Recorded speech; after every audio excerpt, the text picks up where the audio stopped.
দুইটা অ্যাডভাইস দেব। প্রথম অ্যাডভাইস হলো যে যখন আমরা বিপদে পড়ে অনেক ঘাবড়ে যাই, কোনো সলিউশন যখন খুঁজে পাই না, তখন কি করি? আমি যেটা করি যে আমি আসলে ঠান্ডা মাথায় চিন্তা করি, সলিউশন বের করার চেষ্টা করি। কেননা আমি বিশ্বাস করি যে প্রত্যেকটা সমস্যারই আর কি একটা সঠিক সলিউশন তো আছে, ডেফিনেটলি আছে। তো তারপরেও হয় এমন, অনেক সময় হয় যে ঠান্ডা মাথায় চিন্তা করার পরেও আসলে আমরা প্রপার সলিউশন খুঁজে পাই না। তখন যেটা করি যে আমি আসলে সময়ের উপর ছেড়ে দিই। এবং বিশ্বাস করেন এই জিনিসটা কিন্তু এতটা প্র্যাকটিক্যাল, এবং এটা মনে হয় এই ধরনের সিচুয়েশনে আমার মনে হয় সবাই কখনো না কখনো পড়েছেন, বারবার পড়েছেন।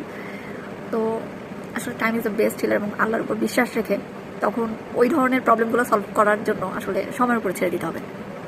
আর দ্বিতীয় কথাটা হলো, সেটা খুবই ইম্পর্টেন্ট একটা কথা, সেটা হলো যে আমরা চেষ্টা করব যে আসলে মানুষের সাথে সম্পর্কটা ভালো রাখার। সবাই আসলে একরকম চিন্তাভাবনা করি না, ভালো মন্দ মানুষ নিয়েই আমাদের কিন্তু চলতে হয়। সবার মতামতের সাথে আমাদের মতামত মিলবেও না, এটাও ঠিক।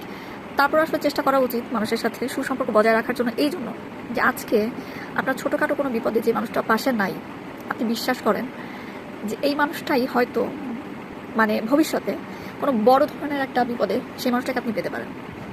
তাই ভালো সম্পর্ক মেনটেন করার কিন্তু একটা খুব সুন্দর একটা তাৎপর্য আছে। সেটা আত্মীয় স্বজন হোক, সেটা ফ্রেন্ড হোক, নেইবার হোক, যে কোনো কেউ।